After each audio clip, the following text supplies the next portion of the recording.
Hello, I'm ArchieLuxury and welcome to the program. Today I'd like to talk about DateJust 2 wearers. That's right, Rolex DateJust 2. What do I think? Now, I've often sung the praises of the 36mm Rolex DateJust. I believe that's the perfect size to have. I believe it's one of the best men's DateJusts to have. The question now comes in, what do I think of the new DateJust 2? And you can see it on the screen. What do I think of it? What's my opinion? DateJust 2, it's about $10,000. And my honest opinion, what do I think of this fucking monstrosity? I think it's wrong. I think it's wrong.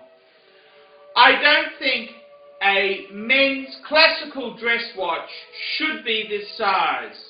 Personally, I believe in the perfect size of a men's wristwatch should be 36 to 37 mils.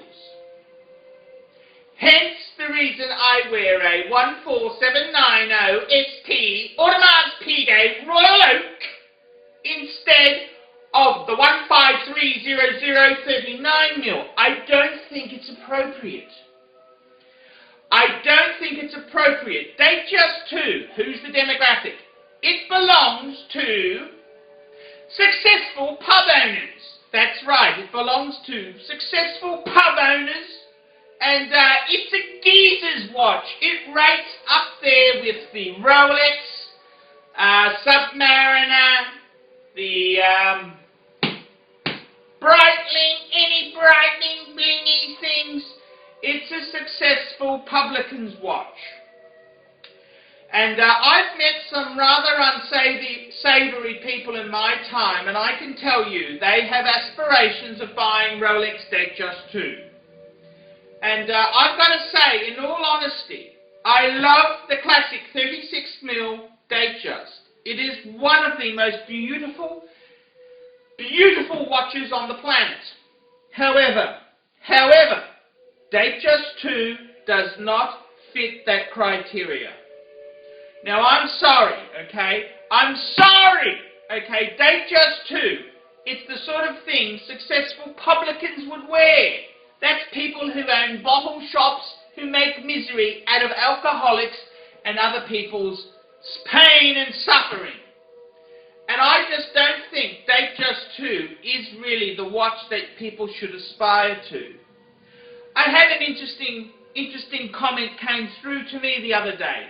I'd made a series on Archie 5, my investment choices that I made. I put my money where my fucking mouth is, and I said, I gave some advice. And this geezer came back to me. Right, Gov. And he said to me, if you had $10,000 to spend, would you buy a Jaeger-LeCoultre Master Control or a DateJust 2? And I'm thinking, fuck! If I had $10,000 to spend, I would be looking at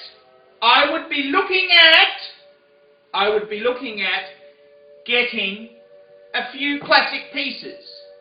If it's for one man and he has no other classic watches, he should buy a Reverso grand size and an Omega Speedmaster Man on the Moon.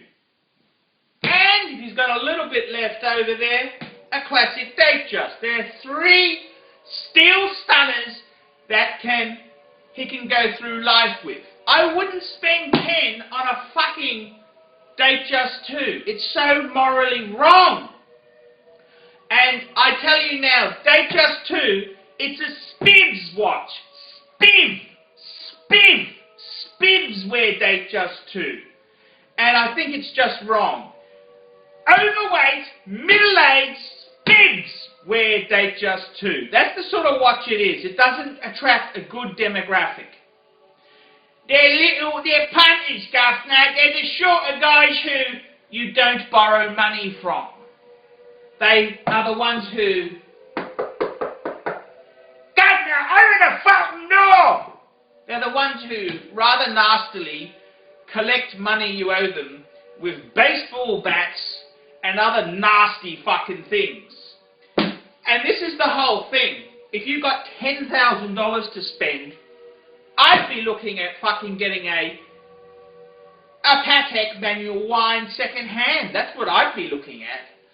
I'd be looking at Reverso and another piece.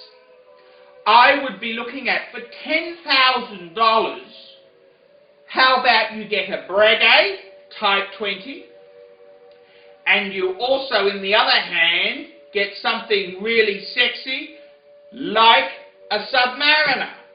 Two nice fuck-off watches. For $10,000, I wouldn't be buying a DateJust 2. I'm ArchieLuxury. This is my opinion of the DateJust 2. Please tell me yours. Nice one, Archie. You